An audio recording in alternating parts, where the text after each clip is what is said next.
আমি এখানে পুরাতন লোক। আনা গাদিম নফর হেনা।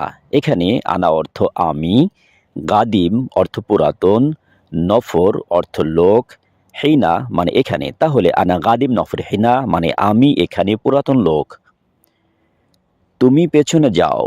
ইনতা রোহ ওয়ারা। এখানে ইনতা অর্থ তুমি, রোহ অর্থ যাও, ওয়ারা অর্থ পেছনে। তাহলে ইনতা রোহ ওয়ারা মানে তুমি পেছনে যাও। সব লোক সামনে আসো। কুল্লু নফর তাল গিদ্দাম। এখানে কুল্লু মানে সব, নফর মানে লোক, তাল মানে আসো, গিদ্দাম মানে সামনে। কুল্লু নফর তাল গিদ্দাম মানে সব লোক সামনে আসো। তুমি কেন আসছো না? লেশ ইনতা মাই ইজি। এখানে লেশ অর্থ কেন, ইনতা অর্থ তুমি, মাই অর্থ না, ইজি অর্থ আসা। তাহলে লেশ ইনতা মাই ইজি মানে তুমি কেন আসছো না?